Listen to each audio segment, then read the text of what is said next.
Quando empurrei a porta daquele tribunal de muletas, o silêncio foi ensurdecedor. Minha família estava lá, sentada na primeira fileira, e o choque nos rostos deles. Nunca vou esquecer. Minha mãe levou a mão à boca. Meu pai ficou branco como papel. Eles não esperavam me ver ali, viva, consciente e, principalmente, pronta para contar a verdade sobre o que fizeram comigo. 15 dias em coma, abandonada numa UTI no Rio, enquanto minha própria irmã roubava meu trabalho de 2,5 milhões. Mas o que eles não sabiam é que eu tinha gravado tudo. Cada mentira, cada traição, cada momento em que escolheram me destruir para proteger a filha perfeita. E agora, era a hora da justiça. Mas deixa eu contar desde o começo, porque o que aconteceu naquela casa em Copacabana mudou minha vida para sempre. Meu nome é Camila, tenho 26 anos, e até 3 meses atrás eu achava que tinha a família perfeita. Trabalho como desenvolvedora de sistemas numa startup de tecnologia médica aqui no Rio. E sempre fui a nerd da família. Sabe como é, né? Enquanto minha irmã Letícia brilhava em tudo, eu ficava no meu cantinho programando. Mas naquele dia de sexta-feira tudo mudou. Eu tinha acabado de fechar o maior contrato da minha vida. 2,5 milhões para meu sistema de diagnóstico por inteligência artificial. 2 anos e meio de trabalho duro, noites em claro, fins de semana sacrificados. E finalmente tinha dado certo. O Hospital Sírio-Libanês queria implementar meu sistema em todas as unidades. Eu estava tão feliz que nem conseguia acreditar. Liguei correndo para minha mãe. Mãe, fechei o contrato! Vou para aí comemorar com vocês! Ela ficou empolgada. Disse que ia fazer meu prato favorito. Aquela lasanha de frango que só ela sabe fazer. Comprei uma garrafa de champanhe caríssima e fui direto para Copacabana, para a casa dos meus pais. No caminho, eu pensava em como finalmente ia conseguir ajudar eles financeiramente. Talvez até comprar um apartamento maior. Estava radiante. Quando cheguei, Letícia já estava lá. Minha irmã sempre foi a queridinha, formada em administração, gerente de projetos numa multinacional, casada com um médico. Aos 30 anos, ela tinha tudo que meus pais sempre sonharam para uma filha. E eu? Bem, eu era a diferentona que mexia com o computador. Mas naquele dia, pela primeira vez na vida, eu era a estrela. Contei sobre o contrato, mostrei os documentos e vi algo nos olhos da Letícia que nunca tinha visto antes. Não era orgulho, era outra coisa. Algo que me deu um frio na barriga. Parabéns, irmãzinha, ela disse, mas o sorriso não chegou aos olhos. Quem diria que você conseguiria algo assim? Deveria ter prestado atenção naquele tom. Deveria ter percebido o veneno por trás das palavras. Mas eu estava tão feliz, tão cega pela conquista, que não vi a tempestade se formando bem na minha frente. O jantar começou normal, mas conforme a noite avançava, eu sentia uma tensão estranha no ar. E então, então aconteceu algo que mudaria minha vida para sempre. A coisa começou a desandar quando meu pai fez um brinde. A nossa Camila, que finalmente mostrou que tem potencial, ele disse levantando a taça. Finalmente. Aquela palavra me incomodou, mas deixei passar. Afinal, era minha noite de glória. Mas a Letícia... Nossa, a cara dela estava cada vez mais fechada. Ela mal tocou na comida, ficava mexendo no celular, suspirando alto. Minha mãe até perguntou se estava tudo bem e ela respondeu seca. Tá tudo ótimo, mãe. Só cansada. Depois do jantar, eu estava na cozinha ajudando a lavar a louça quando ouvi vozes alteradas na sala. Era Letícia discutindo com meus pais. Consegui escutar algumas palavras. Sempre foi ela. Nunca me deram essa atenção. Não é justo. Quando voltei para a sala, o clima estava pesado. Letícia me olhou de um jeito... sei lá, como se eu fosse uma intrusa na própria família. Tentei quebrar o gelo. Lê, você tá bem? Parece chateada. Chateada? Ela deu uma risada amarga. Por que eu estaria chateada, Camila? Só porque pela primeira vez na vida você conseguiu algo e agora é tratada como uma princesa? Meus pais ficaram constrangidos. Meu pai tentou intervir. Letícia, não é assim. Não é assim como, pai? Ela se levantou, os olhos brilhando de raiva. Vocês passaram anos me cobrando, me pressionando para ser perfeita. E ela? Ela fica no cantinho dela, faz um programinha qualquer e vira a filha prodígio? Eu não conseguia acreditar no que estava ouvindo. Lê, eu não entendo. Você sempre foi a favorita. Sempre teve tudo. Favorita? Ela riu, mas não tinha nada de engraçado naquele som. Favorita de quê, Camila? De carregar o peso das expectativas? De ter que ser perfeita o tempo todo enquanto você podia fazer qualquer coisa? A discussão foi escalando. Ela começou a falar coisas horríveis, que eu sempre fui mimada, que nunca tive responsabilidade, que não merecia aquele sucesso. Meus pais tentavam acalmar, mas ela estava fora de si. Em um momento, eu me levantei para ir embora. Não aguentava mais ouvir aquilo. Sabe que mais, Letícia? Eu vim aqui para comemorar com a família, mas se você não consegue ficar feliz por mim, feliz por você, ela me seguiu até a escada. Você acha que merece isso, Camila? Você acha que é melhor que eu? Eu estava subindo a escada quando senti as mãos dela nas minhas costas. O empurrão foi forte, violento. Lembro do meu corpo voando, da sensação de não ter controle, do barulho seco da minha cabeça batendo no mármore do hall de entrada. Depois disso, escuridão total. 15 dias de nada. E quando acordei, descobri que minha vida tinha virado um pesadelo. Acordei numa UTI do Hospital Copa d'Or com uma dor de cabeça insuportável e sem entender nada. A enfermeira veio correndo quando viu que eu tinha aberto os olhos. Calma, querida, você está segura. Teve um acidente, ficou 15 dias em coma. 15 dias? Minha cabeça estava confusa. As lembranças vinham em flashes. A discussão, a escada, as mãos da Letícia. Meu Deus, ela tinha me empurrado. Tentei falar, mas minha garganta estava seca como lixa. Minha família. Onde está minha família? Consegui sussurrar. A enfermeira trocou um olhar estranho com a médica que tinha acabado de entrar. Bem, eles ligaram algumas vezes para saber como você estava. Algumas vezes? Eu tinha ficado 15 dias em coma e eles só ligaram algumas vezes? Onde estavam? Por que não estavam ali comigo? Foi quando a Júlia apareceu. Minha melhor amiga desde a faculdade. A única pessoa que realmente se importava comigo. Ela estava com os olhos vermelhos de tanto chorar. Camila, graças a Deus você acordou. Eu estava aqui todos os dias, eu não sabia se você ia... Ela não conseguiu terminar a frase. Júlia, onde estão meus pais? E a Letícia? O silêncio dela me disse tudo. Ela se sentou na beirada da cama e segurou minha mão. Camila, eu preciso te contar uma coisa. Seus pais, eles vieram aqui no primeiro dia. Ficaram algumas horas e depois... Bem, eles disseram que tinham que voltar para casa, que não podiam ficar. Mas eles voltaram, né? Nos outros dias? Júlia balançou a cabeça, e meu coração despencou. Não, Camila. Eles ligaram uma vez na primeira semana. Sua mãe falou com a enfermeira e disse que você tinha trazido isso para si mesma, e que precisavam de um tempo para processar tudo. Eu não conseguia acreditar. Minha própria mãe tinha dito isso? Que eu tinha trazido para mim mesma? Como assim? E a Letícia? Sumiu. Ninguém viu ela desde o dia do acidente. Júlia hesitou antes de continuar. Camila, tem mais uma coisa. Eu tentei ligar para seus pais várias vezes. Implorei para eles virem te ver. Seu pai atendeu uma vez e disse... Ela engoliu seco. Ele disse que você sempre foi problemática, que talvez fosse melhor você aprender a se virar sozinha. Senti como se tivessem arrancado meu coração do peito. 15 dias. 15 dias em coma, entre a vida e a morte. E minha família tinha me abandonado completamente. Não uma visita, não uma flor, nada. Só a Júlia ali, segurando minha mão. Eles nem perguntaram se eu estava bem? Sussurrei. A enfermeira disse que sua mãe perguntou se você ia ter sequelas. Quando soube que provavelmente não, ela desligou e nunca mais ligou. Naquele momento, deitada naquela cama de hospital, eu entendi que tinha perdido muito mais do que 15 dias da minha vida. Tinha perdido minha família.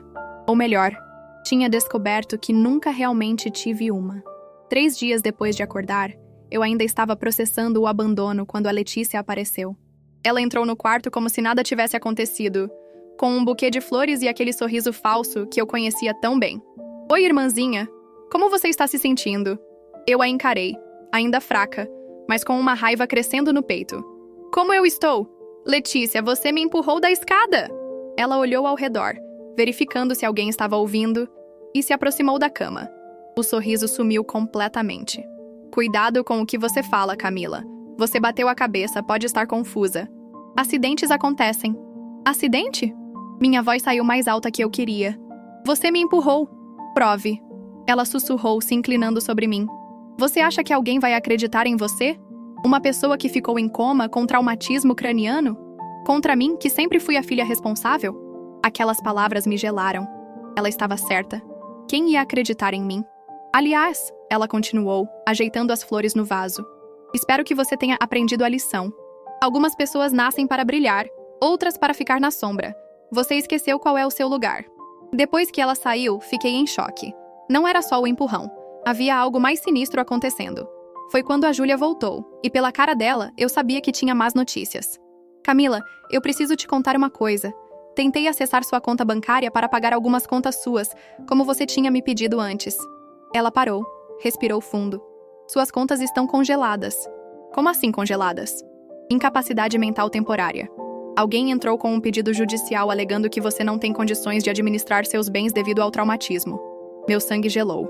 Quem fez isso? O documento está em nome da Letícia. Ela é sua parente mais próxima solteira, então... Ela não pode fazer isso. Eu estou consciente, estou bem. Mas as más notícias não pararam por aí.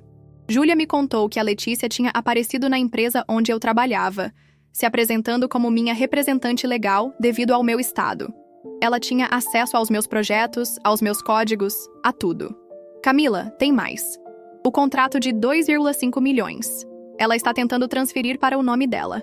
Está dizendo que vocês desenvolveram o projeto juntas, que ela que teve a ideia original. Eu não conseguia respirar. Não era só uma tentativa de homicídio. Era um roubo completo da minha vida, do meu trabalho, do meu futuro. E o pior, ela estava conseguindo. Júlia, você precisa me ajudar. Preciso de um advogado. Preciso de alguém que acredite em mim. Já providenciei. Dr. Henrique Moreira. Ele é especialista em crimes contra o patrimônio. Vai vir te ver amanhã. Naquela noite, sozinha no hospital, eu entendi que não estava apenas lutando para me recuperar de um acidente. Estava lutando pela minha vida, pela minha dignidade, pela justiça. E a Letícia tinha cometido um erro fatal. Ela tinha subestimado a irmã problemática. O Dr. Henrique chegou no dia seguinte. Um homem sério, de uns 50 anos, que não perdeu tempo com gentilezas. Ele analisou todos os documentos que a Letícia tinha apresentado e balançou a cabeça. Camila, isso aqui é uma farsa completa. Os laudos médicos que ela usou para conseguir o congelamento das suas contas, eles não batem com o seu prontuário real. Como assim?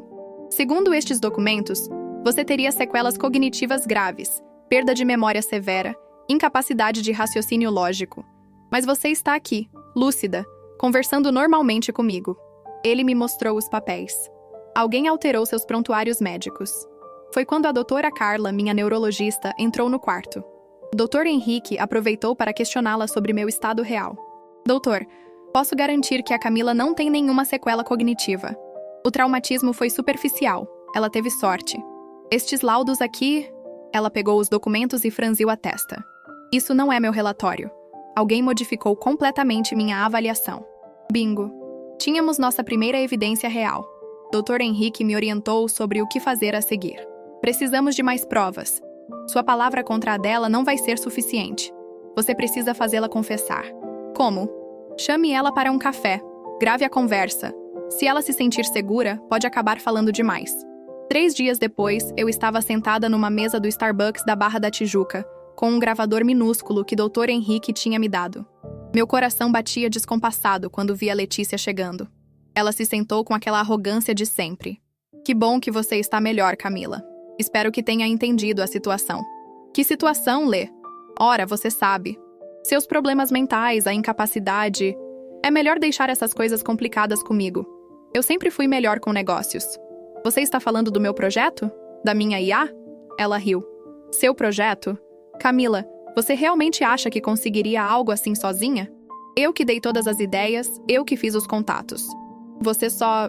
digitou algumas coisas. Letícia, você nem sabe programar. Não preciso saber. Tenho contatos. Tenho influência. E agora tenho seu trabalho também. Ela se inclinou para a frente. Sabe qual é o seu problema, Camila? Você nunca entendeu como o mundo funciona. Não é sobre quem faz o trabalho. É sobre quem tem poder para ficar com o crédito. E você acha que tem esse poder? Eu sei que tenho. Nossos pais sempre me apoiaram. Sempre confiaram em mim. Quem você acha que eles vão acreditar? Na filha responsável ou na problemática que trouxe isso para si mesma? Ela tinha acabado de confessar tudo. O roubo, a manipulação, até repetiu as palavras cruéis dos nossos pais. Mas o melhor ainda estava por vir. Aliás, ela continuou, espero que você tenha aprendido a não se meter onde não deve. Acidentes podem acontecer de novo, né? Pronto. Ameaça gravada. Dr. Henrique ia ficar muito feliz com esse material. 2 meses depois, eu estava na porta do Fórum da Barra da Tijuca, ainda usando muletas, mas determinada como nunca. Doutor. Henrique tinha conseguido reunir evidências devastadoras. A gravação da confissão da Letícia, os prontuários médicos alterados, e-mails internos da minha empresa mostrando ela se apropriando do meu trabalho, e até transferências bancárias provando que ela tinha subornado o Rodrigo, meu ex-colega, para forjar documentos. Você está pronta, Camila? Dr. Henrique perguntou, ajustando a gravata. Mais do que pronta, é hora de acabar com isso. Quando empurrei aquela porta pesada e entrei mancando no tribunal, o silêncio foi ensurdecedor. Minha família estava lá, meus pais na primeira fileira, a Letícia na mesa dos réus com o advogado dela. O choque nos rostos deles foi indescritível. Minha mãe levou a mão à boca, os olhos arregalados. Meu pai ficou branco como papel. Eles claramente não esperavam me ver ali. Viva, consciente e principalmente pronta para lutar. A Letícia me encarou com ódio puro. Ela sussurrou algo para o advogado, que balançou a cabeça negativamente. Pelo jeito, as evidências que tínhamos eram mais fortes do que ela imaginava. O juiz, Dr. Roberto Silva, abriu a sessão. Estamos aqui para julgar o caso de apropriação indébita, falsificação de documentos e tentativa de homicídio contra Letícia Mendes da Costa. Quando o Dr. Henrique começou a apresentar as evidências, eu vi minha família desmoronando. Primeiro veio a gravação do café. A voz da Letícia ecoou pelo tribunal. Não é sobre quem faz o trabalho. É sobre quem tem poder para ficar com o crédito. Meu pai baixou a cabeça. Minha mãe começou a chorar baixinho. Depois vieram os e-mails. Dr. Henrique projetou na tela as mensagens da Letícia para os clientes, se passando por mim, assinando contratos em meu nome. Como podem ver, meritíssimo, a ré não apenas roubou o trabalho da vítima, como assumiu completamente sua identidade profissional. Mas o momento mais devastador foi quando a doutora Carla subiu ao banco das testemunhas. Os laudos apresentados pela ré foram completamente falsificados. A paciente nunca teve sequelas cognitivas. Alguém alterou meus relatórios médicos para justificar a incapacidade. O advogado da Letícia tentou questionar. Doutora, a senhora tem certeza de que... Absoluta. Tenho cópias dos relatórios originais. A diferença é gritante. Foi quando olhei para meus pais e vi algo que nunca tinha visto antes. Vergonha. Eles estavam percebendo finalmente o monstro que tinham criado e protegido por todos esses anos. A Letícia tentou se defender, mas cada palavra que saía da boca dela só a afundava mais. Ela chegou ao ponto de gritar. Ela sempre foi invejosa de mim. Está inventando tudo isso. O juiz bateu o martelo. A ré vai se comportar ou será retirada do tribunal. Naquele momento, vendo minha irmã desesperada, meus pais destruídos, eu senti algo que não esperava. Não era satisfação. Era tristeza. Tristeza por ter chegado até ali, por ter descoberto quem eles realmente eram. Mas também senti algo mais forte. Justiça. Finalmente a verdade estava sendo contada. O momento da sentença chegou uma semana depois. O tribunal estava lotado. A história tinha vazado para a imprensa e virou um caso que chamou atenção em todo o Rio. Irmã rouba projeto milionário e tenta matar desenvolvedora. Estampava a capa do Extra. Quando o juiz Dr. Roberto Silva entrou, o silêncio foi total. Minha família estava lá novamente, mas dessa vez eles pareciam menores, derrotados. A Letícia estava pálida, as mãos tremendo. Após analisar todas as evidências apresentadas, o juiz começou. Este tribunal chegou às seguintes conclusões. Meu coração disparou. Depois de meses de luta, finalmente ia ouvir a palavra que tanto esperava: justiça. Quanto à ré Letícia Mendes da Costa, considerando as provas irrefutáveis de apropriação indébita, falsificação de documentos, suborno e tentativa de homicídio, a sentença é 3 anos de reclusão em regime fechado, mais restituição de 500 mil olhares à vítima pelos danos materiais e morais causados. A Letícia desabou na cadeira. Ouvi minha mãe soluçar alto atrás de mim. Quanto ao Corréu Rodrigo Santos, o juiz continuou. Por falsificação de documentos e formação de quadrilha, a sentença é 1 ano e 6 meses de reclusão, mais multa de 50 mil reais. Rodrigo, que estava tentando se esconder no fundo do tribunal, ficou branco como papel. Mas o melhor ainda estava por vir. Dr. Henrique tinha entrado também com uma ação civil contra meus pais por abandono e negligência familiar. Quanto aos pais da vítima, José Carlos e Maria Helena Costa, por abandono de incapaz e negligência familiar, ficam condenados ao pagamento de 200 mil reais em danos morais. Meu pai se levantou, indignado. Meritíssimo, isso é um absurdo. Nós não sabíamos. O senhor não sabia que sua filha estava em coma? Não sabia que ela precisava de apoio familiar? O senhor disse, e cito o depoimento da enfermeira, que ela sempre foi problemática, e talvez fosse melhor aprender a se virar sozinha. Isso não é negligência, senhor José Carlos? Meu pai se sentou, derrotado.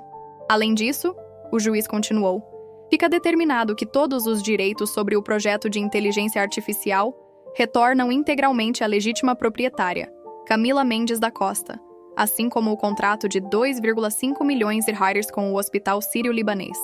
Quando o martelo bateu pela última vez, eu senti um alívio tão grande que comecei a chorar. Não de tristeza, mas de libertação. 3 anos de prisão para a Letícia. Meu trabalho de volta. Minha dignidade restaurada. Dr. Henrique me abraçou. Conseguimos, Camila. Justiça foi feita. Quando saí do tribunal, meus pais me abordaram no corredor. Minha mãe estava chorando. Camila, filha, a gente não sabia. A gente pensou. Vocês pensaram o quê, mãe? Que eu merecia ficar abandonada numa UTI? A Letícia disse que você estava bem, que não precisava de visitas. E vocês acreditaram nela sem nem vir me ver? Sem nem ligar para o hospital? Meu pai tentou se aproximar.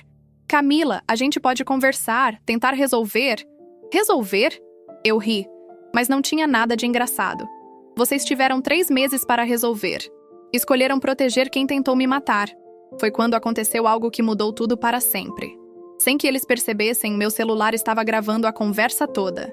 E o que ouvi a seguir me fez entender que a justiça do tribunal tinha sido apenas o começo. 3 meses depois da sentença, eu estava na varanda do meu novo apartamento em Niterói, olhando a Baía de Guanabara. Longe de Copacabana, longe da família, longe de tudo que me machucou. A gravação que fiz no corredor do tribunal tinha sido a cereja do bolo. Meus pais admitindo que sempre souberam da índole da Letícia, mas escolheram protegê-la mesmo assim. A gente sempre soube que a Letícia tinha ciúmes dela. Minha mãe tinha sussurrado para meu pai. Lembra quando elas eram pequenas? A Letícia quebrou do projeto de ciências da Camila e a gente fingiu que não viu.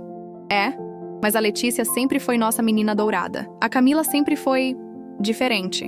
Meu pai respondeu. Diferente. Essa palavra ecoou na minha cabeça por semanas. Eu era diferente porque questionava, porque sonhava, porque não me conformava em ser apenas uma sombra da irmã perfeita. A Letícia cumpre a pena dela numa penitenciária em Bangu. Rodrigo perdeu o emprego e está pagando a multa em parcelas. Meus pais? Bem, eles tentaram entrar em contato algumas vezes, mas mudei de número. Bloqueei nas redes sociais. Algumas pontes, quando queimadas, não têm volta. Com parte do dinheiro da restituição, 300 reais. 000. Criei o Instituto Camila Costa para vítimas de violência familiar, porque descobri que minha história não é única. Quantas pessoas por aí são abandonadas pelas próprias famílias? Quantas são traídas por quem mais deveriam confiar? A Júlia virou minha sócia na empresa que abri. Desenvolvemos sistemas de segurança digital e, ironicamente, um dos nossos maiores clientes é o próprio sistema judiciário. A vida tem dessas ironias, né? Aprendi que família não é quem divide o mesmo sangue com você. Família é quem fica ao seu lado quando você está numa UTI. Família é quem acredita em você quando o mundo inteiro duvida. Família é quem te ajuda a levantar quando tentam te derrubar. Hoje, aos 27 anos, eu sei quem sou. Não sou a irmã problemática. Não sou a diferente. Não sou a que trouxe isso para si mesma. Sou a Camila que lutou, que venceu, que transformou a dor em propósito. Às vezes ainda sonho com aquela noite na escada. Mas agora, no sonho, quando sinto as mãos da Letícia nas minhas costas, eu me viro e digo: você pode me empurrar, mas não pode me quebrar. E sabe o que é mais incrível? Semana passada recebi uma carta na prisão. Era da Letícia. Ela pedia perdão, dizia que estava arrependida, que queria uma chance de conversar. Li, rasguei e joguei no lixo. Porque perdão não é esquecer. E segunda chance não é direito de quem tentou destruir sua vida. Minha história poderia ter terminado naquela escada em Copacabana. Poderia ter terminado naquela UTI, abandonada e sozinha. Mas terminou aqui, nesta varanda, com uma mulher que descobriu que sua maior força estava justamente no que a família chamava de fraqueza. Sua diferença. Se você está passando por algo parecido, se sua família te abandonou, se alguém tentou roubar seus sonhos, lembre-se, você é mais forte do que imagina. E às vezes, perder uma família tóxica é o primeiro passo para encontrar sua verdadeira família. A justiça nem sempre vem do tribunal. Às vezes, ela vem de você mesmo quando decide que merece coisa melhor.